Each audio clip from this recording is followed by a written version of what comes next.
Good morning student. आजचं जे आपलं पुढचा टॉपिक आपण पुढचा पॉईंट सुरू करतोय, जो आपण कंट्रोल अँड कोऑर्डिनेशन टॉपिक बघतोय, त्याच्यातला आपण आता पुढचा पॉईंट बघूया काय आहे. एकदम सिम्पल वेने आपण जातोय. आपण पहिल्यांदा काय केलेलं आहे तर न्यूरॉनचा स्टडी केला, नर्वस सिस्टीम्स बघितली काय आहे, नर्वस सिस्टीम्समधले सेल्स बघितले. त्याच्यानंतर दोन प्रकारचे सेल्स आहेत, न्यूरॉन्स आहे आणि न्यूरोग्लियल सेल्स आहे, जे तुमच्या नोट्स बुकमध्ये त्या नोट्स तुम्ही काढल्या असतीलच. आता आजचा जो पॉईंट आहे जो आपण बघणार आहोत तो पण एक इंटरेस्टिंग पॉईंट आहे.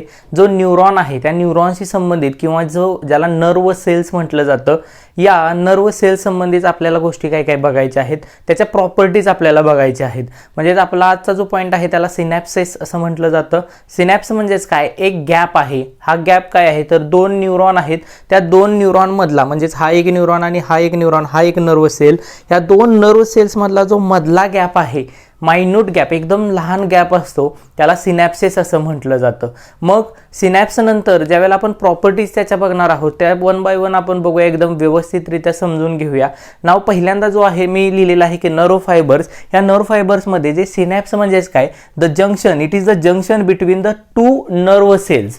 इथं नर्व सेल्स आहे, टू नर्व सेल्स म्हणजेच काय, हा एक न्यूरॉन आहे.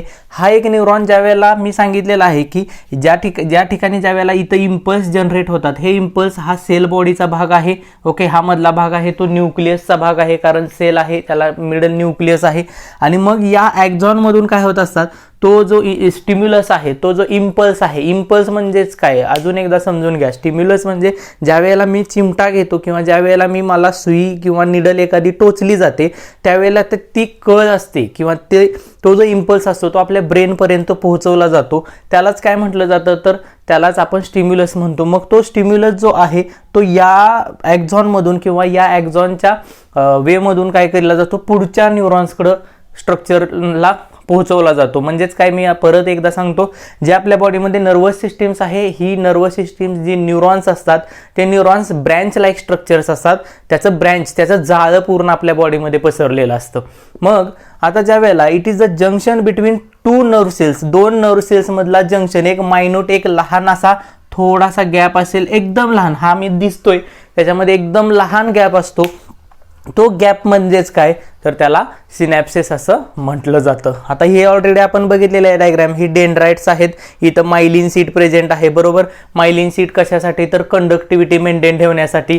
मग आपण मेडुलेटेड, नॉन मेडुलेटेड सेल्स सुद्धा बघितलेले आहेत, नर्व सेल्स, ज्या ठिकाणी मेडुलेटेड नर्व्समध्ये काय केलं जातं, जे इम्पल्सेस आहेत ते node of Ranvier to node of Ranvier, हा मधला जो भाग आहे जिथं मायलिन सीट अबसेंट असते, where myelin sheath absent is called as a node of Ranvier म्हटलं जातं.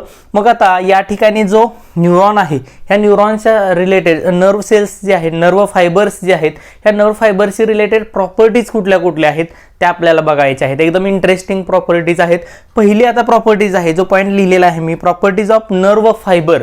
त्यातली पहिली प्रॉपर्टी आहे ती कुठली आहे तर एक्साइटेबिलिटी, एक्साइटमेंट, ज्याला एक्साइटेबिलिटी म्हटलं जातं किंवा त्याला ऑर इरिटेबिलिटी असं म्हटलं जातं. ह्याची डेफिनेशन खूप आहे, व्यवस्थित बघून घ्या. Nerve fibres have polarise membrane. परत आता हा नवीन एक पॉईंट क्लिअर होतोय आपल्या इथं की नर्व फायबर्स हे पोलराइज मेम्ब्रेन असते. पोलराइज मेम्ब्रेन म्हणजेच काय बघा, समजा हा एक नर्व फायबर आहे, बघा हा एक नर्व फायबर आहे, तर या नर्व फायबर्समध्ये किंवा न्यूरॉन्सच्या भागामध्ये जो बाहेरची साईड असते त्याच्यामध्ये पॉझिटिव्ह चार्ज पार्टिकल्स असतात आणि पॉझिटिव्ह चार्ज असतात, आणि बाहेर आतली जी साईड आहे नर्व फायबरची त्याच्यामध्ये निगेटिव्ह चार्ज पार्टिकल्स असतात. Okay, this is nothing but polarisation. ह्याला पोलरायझेशन्स म्हटलं जातं. पॉझिटिव्ह कडून निगेटिव्ह कडे जाणं, पोलॅरिटी ज्याला आपण म्हटलं जातं की डायरेक्शन त्याचे पॉझिटिव्ह कडून निगेटिव्ह कडे असते. तसं हा जो न्यूरॉन आहे, हा जो नर्व फायबर आहे, याच्या बाहेरच्या स्ट्रक्चर्सला पॉझिटिव्ह चार्ज असतात आणि बाहेर आतल्या स्ट्रक्चर्समध्ये निगेटिव्ह चार्ज असतात. मग एक्साइटेबिलिटी म्हणजेच काय, नर्व फायबर्स हे पोलराइज मेम्ब्रेन्स असतात आणि पोलराइज मेम्ब्रेन्स ते असल्यामुळे दस दे हॅव ॲबिलिटी, त्यांची ॲबिलिटी काय आहे, thus they have ability to perceive stimulus and enter in the state of activity. म्हणजेच काय, जो स्टिम्युलस या ठिकाणी जनरेट झालेला आहे, तो जनरेट झालेला स्टिम्युलस एका ॲक्झॉनकडून दुसऱ्या ॲक्झॉनकडे नेणं किंवा दुसऱ्या न्यूरॉनकडे, नर्व सेल्सकडे नेणं, ह्याला काय म्हटलं जातं, is called as a excitability. समजलं, ability to perceive stimulus and enter in the state of activity. आणि मग जी ॲक्टिव्हिटी निर्माण झालेली आहे त्याच्यामध्ये काय करणं तर भाग घेणं हे कशाचं आहे तर एक्साइटेबिलिटी ही एक प्रॉपर्टी आहे. समजलं एक्साइटेबिलिटी काय आहे, नोट्स व्यवस्थित काढून ठेवा बोर्डवरच्या. पुढचा जो पॉईंट आहे ज्याला आपण कंडक्टिव्हिटी असं म्हटलं जातं. कंडक्टिव्हिटी म्हणजेच काय, आता तुम्हाला ऑलरेडी माहित आहे, इथं इम्पल्स पास झाला की हा काय होणार आहे, कंडक्शन्स केला जाणार आहे पुढच्या न्यूरॉनकडे, बरोबर.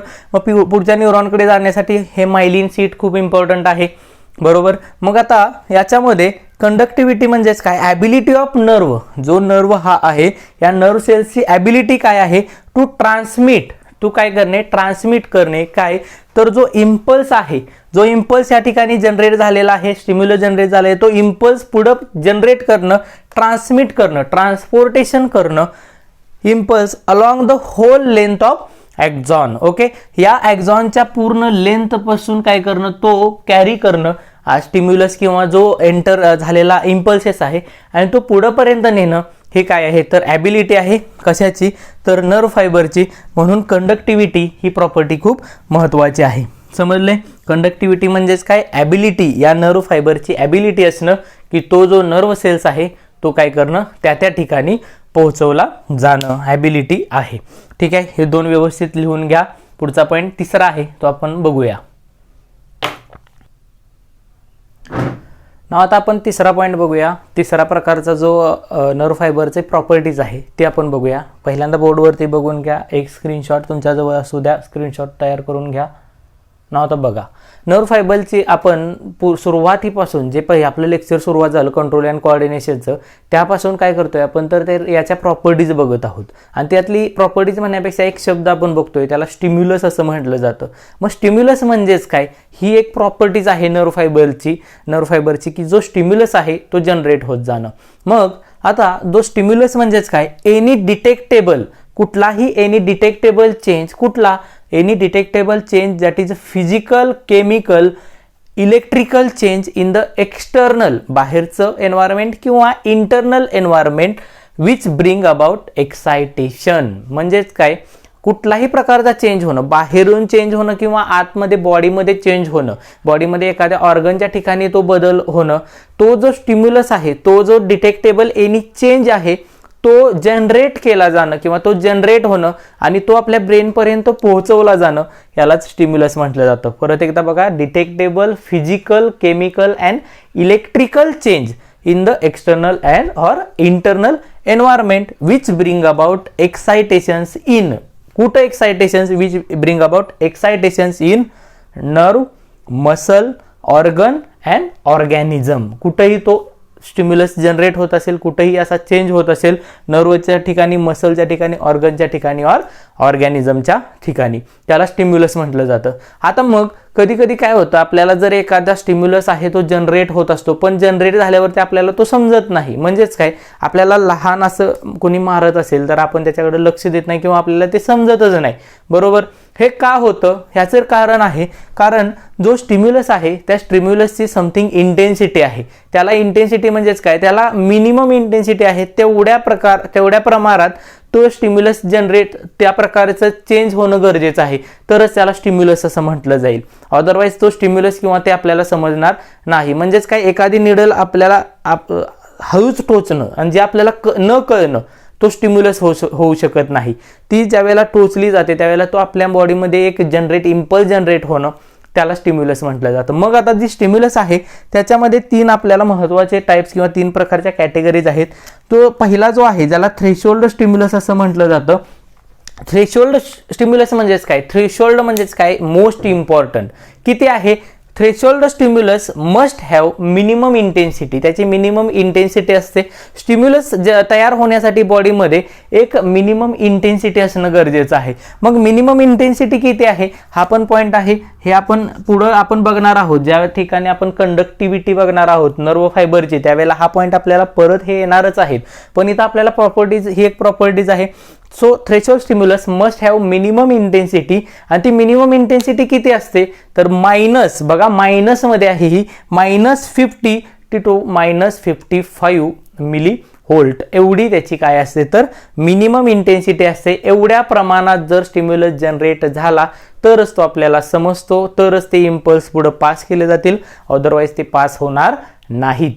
दुसरा आहे सबलिमिनल स्टिम्युलस. सबलिमिनल स्टिम्युलस म्हणजेच काय, stimulus will have no effect. कधी कधी आपल्याला एखादा स्टिम्युलस जनरेट झाला पण तो आपल्याला कळणार नाही, किंवा आपल्याला समजा एखादी निडल टोचली तर ते आपल्याला कळणारच नाही, कळत नसेल म्हणण्यापेक्षा ते एकदम लहान एकदम हळूच टोचली असेल तर त्याला काय म्हटलं जातं, तर सबलिमिनल स्टिम्युलस म्हटलं जातं. Subliminal. Okay, stimulus will have no effect.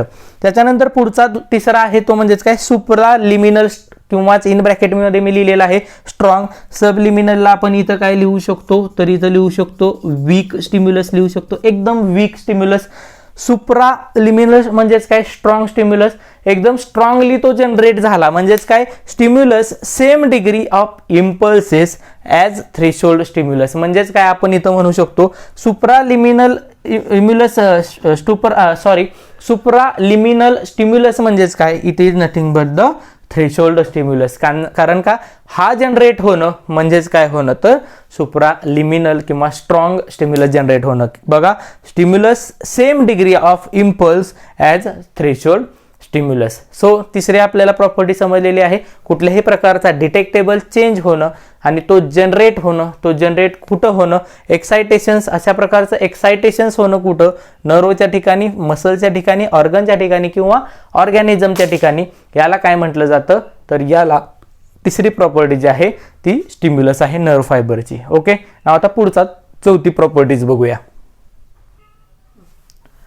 आता आपण पुढचा पॉईंट बघूया, तो म्हणजेच काय, तर त्याच्यामध्ये आपण समेशन इफेक्ट आता बघतोय. समेशन इफेक्ट म्हणजेच काय, तर चौथी प्रॉपर्टीज आहे समेशन इफेक्टची. म्हणजेच बघा, आपल्याला तुम्हाला एक एक्झाम्पल सांगतो. मी स्कूल लेवलला असताना आमचे एक टीचर्स होते, ते काय करत होते, तर ते छडी देत होते आणि ते छडी देताना ते एकदम जोरात देत नव्हते. आता जोरात दिली तर काय होईल, स्ट्रॉंग इम्पल्स सगळ्या बॉडीमध्ये पसरेल, त्याला सुप्रालिमिनल म्हटलं जाईल. आणि एकदम हळू दिली, मग ते काय करायचे, एकदम स्लोली हळूहळू देत जायचे आणि ते कंटिन्युअस देत जायचे आणि फास्ट त्याचं स्पीड वाढवत जायचं.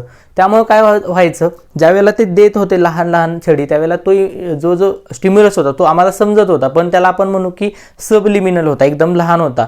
पण ज्यावेळेला तो जनरेट होत होता, फास्ट जनरेट होत होता, त्यावेळेला ते थोड्या कालावधीनंतर ते आम्हाला तेच लागत होतं हाताला. का, कारण तो स्ट्रॉंग स्टिम्युलस जनरेट होत होता. बरोबर, म्हणजेच काय, लहान लहान ज्या गोष्टी आहेत त्याच्यापासून जी मोठी गोष्ट म्हणजे स्ट्रॉंग एकदम तयार झाला, तो म्हणजेच काय, समेशन इफेक्ट आहे. समजलं असेल. बघा आता, अ सिंगल किंवा वीक स्टिम्युलस जो आहे त्यालाच आपण सबलिमिनल स्टिम्युलस म्हणतो. नो इफेक्ट, त्याचा कुठलाही इफेक्ट होत नाही, no effect. But when many such weak stimuli, पण असेच सबलिमिनल स्टिम्युलस जर कंटिन्युअस जनरेट होत असतील तर are given again and again, ते सतत जनरेट होत असतील, they may produce an impulse due to summation effect. आणि त्यामुळं काय होतं, तर एखादा स्टिम्युलस तयार होतो, त्याला इम्पल्स तयार होतो, दे मे हॅव प्रोड्यूस काय होतं, तर impulse due to summation effect. मग इथं आपण काय म्हणू शकतो, तर इथं आपण म्हणू शकतो की subliminal plus subliminal is equal to supra. बरोबर, का, कारण हा वीक होता, continuous weak again and again झाले, then they produce impulse due to the summation effect. त्याला काय, तो तर ही एक प्रॉपर्टी आहे समेशन इफेक्टची. बरोबर, चौथी प्रॉपर्टी. आता नेक्स्ट प्रॉपर्टीज आहे all or none law.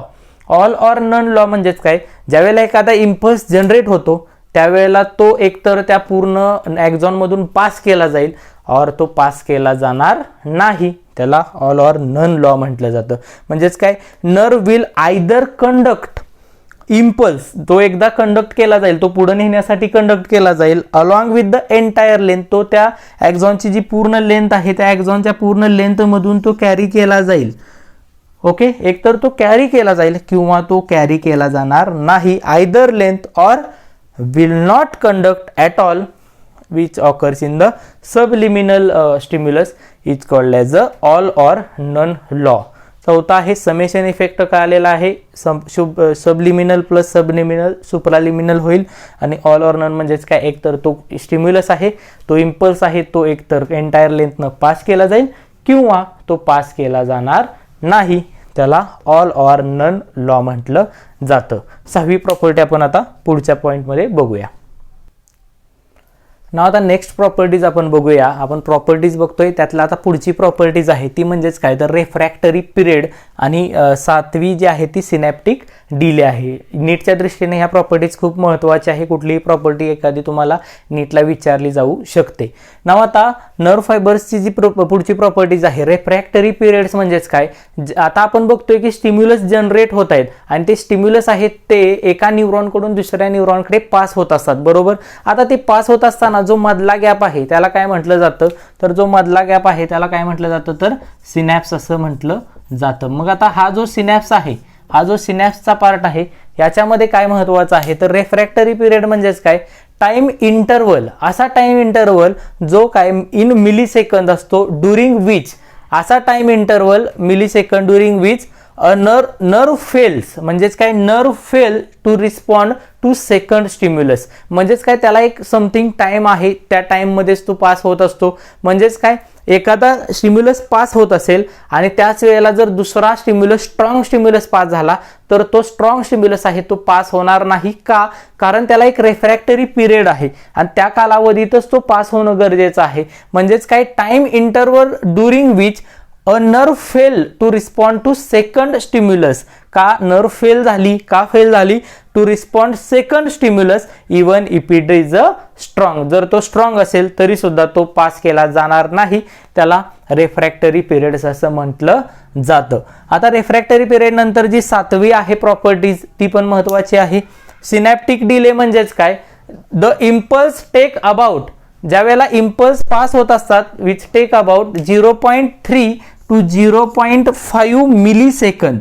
Impulse pass होत असताना त्याच्यामध्ये किती डिले असतो, तर 0.3 to 0.5 millisecond to cross synapse. Synapse म्हणजेच काय, हा एक न्यूरॉन आहे बघा, परत एकदा सिनॅप्स आपण समजून घेतोय. हा एक न्यूरॉन आहे आणि इथं एक दुसरा न्यूरॉन आहे. ओके, इथं डेंड्राइट्स आहेत, या इथं असणारे ॲक्झॉन टर्मिनल्स आहेत. बघा समजून घ्या, इथं ॲक्झॉन टर्मिनल्स, पहिली डायग्राम आठवत असेल तर हा जो पूर्ण पार्ट आहे त्याला ॲक्झॉन्स म्हटलं जातं, शेवटचा पार्ट आहे त्याला ॲक्झॉन टर्मिनल्स म्हटलं जातं. इथं डेंड्राइट्स आहेत. आता स्टिम्युलस तयार झाला, या ठिकाणी स्टिम्युलस तयार झाला आणि तो पुढे पास केला जातोय nodes of Ranvier to node of नेर्विन, तो ॲक्झॉन टर्मिनल्स पर्यंत आलेला आहे. आता तो दुसऱ्या न्यूरॉन्सला कनेक्ट होत असताना मधला जो गॅप आहे त्याला सिनॅप्स असं म्हटलं जातं. एका न्यूरॉन मधला दुसऱ्या न्यूरॉन मध्ये असणारा गॅप त्याला सिनॅप्स म्हटलं जातं. सिनॅप्टिक डिले म्हणजेच काय, या ठिकाणी लागणारा वेळ ज्याला डिले म्हटलं जातो, किती कालावधी लागेल. The impulse takes about 0.3 to 0.5 millisecond to cross synapse. हा सिनॅप्स क्रॉस होत असताना तो काय होत असतो, तर तेवढा कालावधी लागतो. इफ रिक्वायर्ड फॉर रिलीज, जर तो पास होत असताना तिथं न्यूरोट्रान्समीटरची गरज असेल, if required for release of neurotransmitter. आता हा न्यूरोट्रान्समीटर कोण रिलीज करतो, from the axon terminals and excitations in the dendrons of next neuron. म्हणजेच काय, ज्या वेळेला सिनॅप्टिक डिले होत असतो त्यावेळेला इफ रिक्वायर्ड फॉर रिलीज न्यूरोट्रान्समीटरची गरज असेल तर ॲक्झॉन टर्मिनल्स असतो तो काय होत असतो, रिलीज होत असतो आणि excitations in the dendrons of next neuron is called as a synaptical delay. आणि हा सिनॅप्टिकल डिले हा कालावधी किती असतो, तर 0.3 ते 0.5 मिलीसेकंद असतो आणि त्या कालावधीतच न्यूरोट्रान्समीटर अवेलेबल असेल, न्यूरोट्रान्समीटर गरजेचं असेल तर तो रिलीज होईल, अदरवाईज तो रिलीज होणार नाही. याच्यानंतरची पुढची प्रॉपर्टीज आहे ते आपण बघूया. आता पुढची प्रॉपर्टीज आहे ती बघूया आपण काय आहे. पुढची प्रॉपर्टीज आहे जी 8 नंबरची आहे, ज्याला सिनॅप्टिक फटीग म्हटलं जातं. आपण सिनॅप्टिक डिले बघितलं, तो जो ठराविक कालावधी ज्याच्यामध्ये एक न्यूरॉन दुसऱ्या न्यूरॉन्समध्ये जात असताना मधला जो सिनॅप्स आहे त्याच्यामध्ये तो किती वेळ घेतोय आणि तो वेळ घेताना तिथं 0.3 to 0.5 मिलीसेकंद आहे. बट तो वेळ त्याच्यामध्ये न्यूरोट्रान्समीटरची गरज असेल तर ॲक्झॉन टर्मिनलसाठी त्या ठिकाणी असणारे जे न्यूरोट्रान्समीटर असतील ते जनरेट होतील तेवढ्या कालावधीमध्ये. आता नेक्स्ट आहे सिनॅप्टिक फटीग म्हणजेच काय.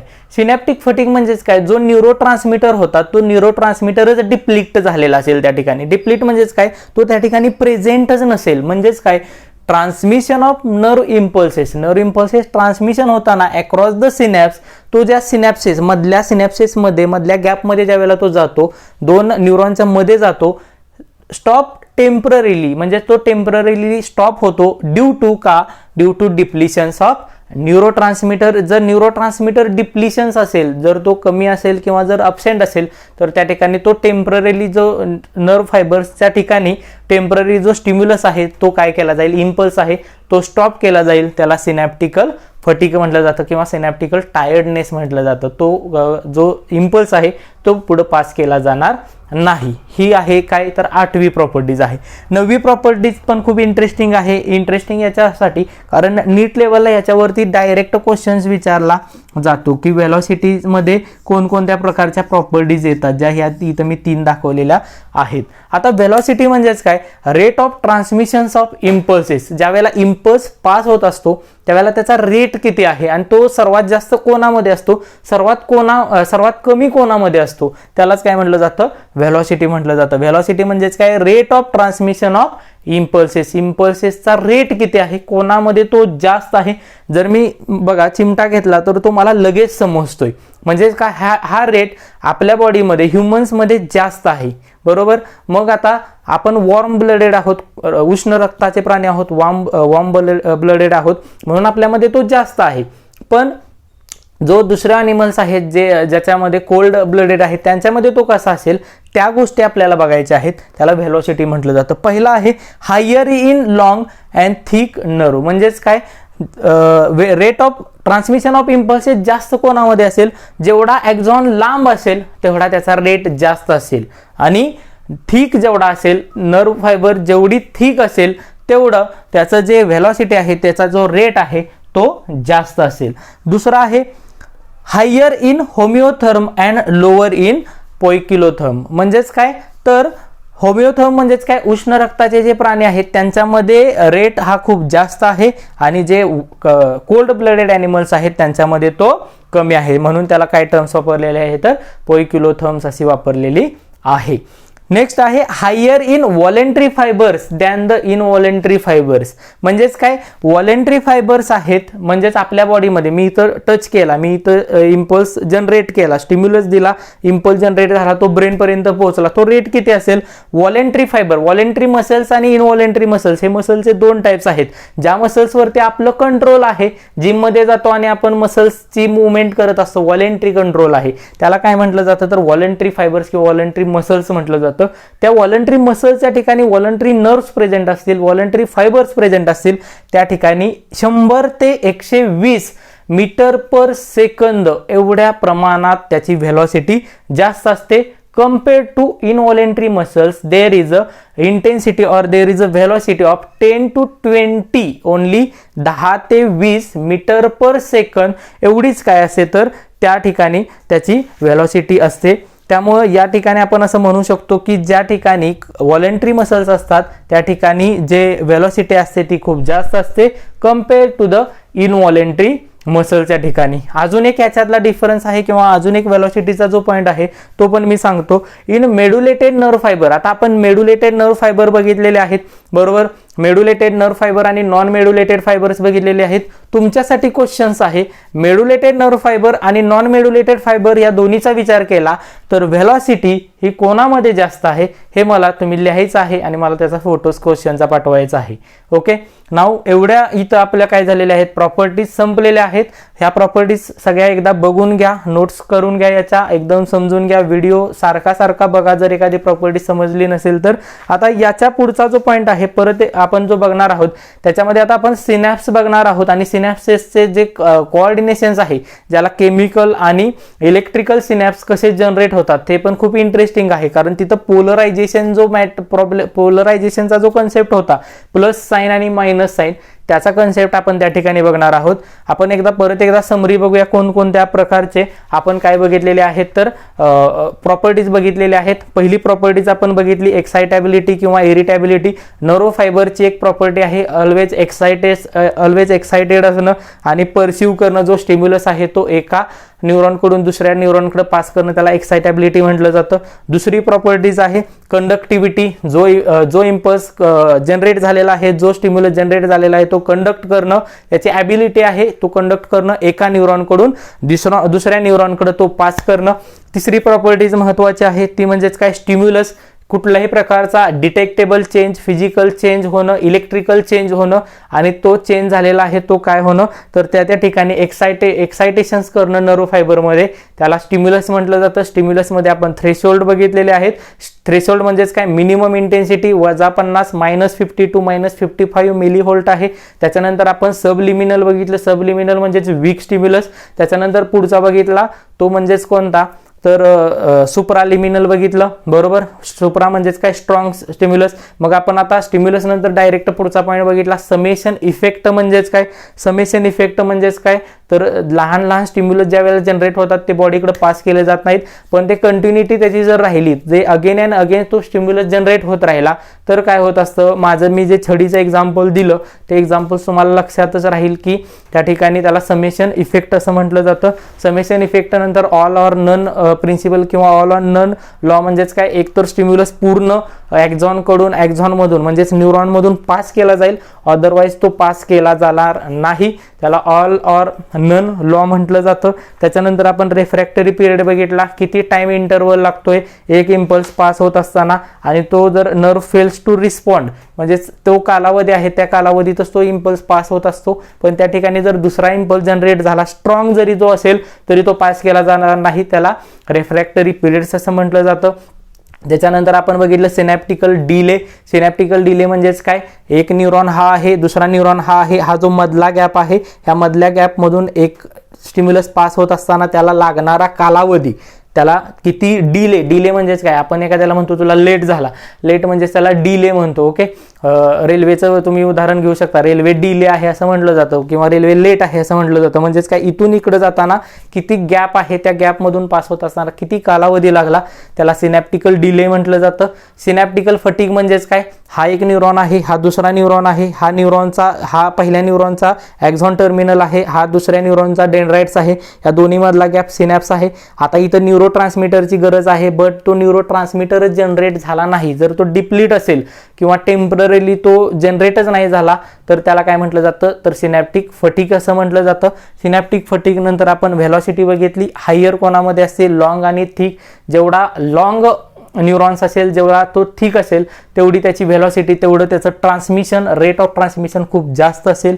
हायर इन होमिओथर्म, उष्ण रक्ताच्या प्राण्यांमध्ये तो जास्त असेल कम्पेअर टू द पोइक्युलोथर्म्स, आणि higher in voluntary fibres than the involuntary किंवा ॲटोनॉमस फायबर्सपेक्षा हायर कोणामध्ये असेल, तर व्हॉलेंटरी फायबरमध्ये असेल. इथं हा 100 ते 120 मीटर पर सेकंद आहे, तिथं तो 10 ते 20 मीटर पर सेकंद आहे.